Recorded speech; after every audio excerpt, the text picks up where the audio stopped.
안녕하세요. 사업가의 일기입니다. 여러분, 만약 지금부터 카드가 없어지면 본인에게 무슨 일이 일어날지 한번 상상해 보신 적 있으신가요? 지금 저는 긴급 채무 조정을 신청을 하고 카드가 없는 삶을 한 6개월 정도 경험하고 있습니다. 어느 날 갑자기 그런 카드 없는 삶을 살기 시작을 하다 보니 생활이 굉장히 궁핍해지더라고요. 그 궁핍하다는 그 정도가 어느 정도까지냐 하면 술자리를 가고 싶어도 못 가는 게 대리비가 없어서 못 가는 거예요. 뭐 예전에는 카드 등록해놓고 모든 서비스가 휴대폰 결제나 자동 결제로 되지 않습니까? 그래서 카드의 그 편리함을 몰랐었던 거죠. 그렇게 힘겨운 첫 달, 두 달을 보내게 되었습니다. 한 3달쯤 지났을 때 어느 날 카드 사용 내역을 한번 보게 되었어요. 의아한 부분들이 굉장히 많은 겁니다. 아, 내 삶이 이렇게 살았었구나. 그리고 쓸데없는 작은 돈들 이렇게 무시하고 살았었구나 하는 생각이 들더라고요. 구독 서비스 있지 않습니까? 월정액으로 나오는 구독 서비스가 생각보다 많이 있더라고요. 그 부분에 대해서 되게 충격을 받았었습니다. OTT 서비스, 이거 외에도 윌라 오디오북, 그 다음 리디 전자책, 그리고 월정액으로 끊는 어떤 프로그래밍에 대한 구독료, 쿠팡, 네이버 서비스, 이런 것들이 한 건 한 건으로 보면은 크지 않은 돈이지만 모아놓으니까 어마어마하더라고요. 내가 인지하고 있는 그것보다 훨씬 높았어요. 여러분들도 이 부분에 대해서 다시 한번 생각을 해보시기 바랍니다. 만약에 오늘 카드가 없어진다면 나에게 무슨 일이 일어날까? 나는 얼마나 버틸 수 있을까? 현실적으로 한번 생각해 보시기 바랍니다. 정말 심각해지실 거예요. 한국은행에서 올해 3분기에 가계부채 1870조? 이렇게 제가 기사에서 본 것 같습니다. 직전 분기보다 무려 2조 6천억 정도가 늘었다고 해요. 엄청나게 부채가 늘어나는 거죠. 지금 이 영상을 보시는 분 중에 카드 결제일이 다가오면 스트레스를 안 받는다 하는 분 손 한번 들어보십시오. 제가 보지는 못하겠지만 정말 대다수 분들이 카드 결제일이 다가오면 스트레스를 받았을 겁니다. 저도 마찬가지로 그 사업이 조금씩 어려워지다 보니 카드 결제일만 되면 신경이 엄청 쓰여요. 카드 연체 1일, 2일 되는 거 경험을 해보면 진짜 죽을 것 같이 스트레스 받게 됩니다. 그래서 제가 이야기를 드리려고 하는 것은 한번 꼭 생각을 해보시라는 겁니다. 카드에 대해서 분석을 하려면 명세표를 한번 꼭 보세요. 그 명세서에 본인의 라이프 스타일, 돈 씀씀이가 다 드러나게 돼 있습니다. 가정 있으신 분들 교육비 카드, 생활비 카드, 아파트 카드 이런 식으로 이렇게 나눠서 쓰시지 않습니까? 한도를 딱 정해가지고 꼼꼼히 쓰시는 분들 많지 않습니다. 그렇게 쓰셔도 모자랄 판에 내 카드의 한도가 1,000만 원이라고 할부로 계속 쌓아가다 보면 이게 내 부채가 분명히 됩니다. 사람이 내가 지금 돈을 이만큼 벌고 있는데 앞으로 이만큼 벌면 되지 하고 쓰려고 하는 그런 니즈가 강합니다.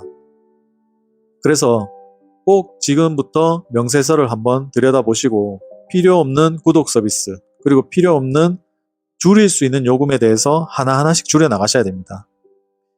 제가 명세서를 보면서 첫 번째 보험부터 줄였습니다. 지금 현 상황에서 사치인 보험들은 없애거나 줄였어요.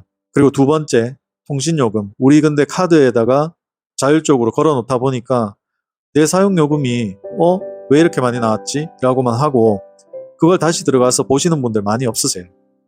통신요금도 줄이려면 줄일 수 있습니다. 한번 보세요.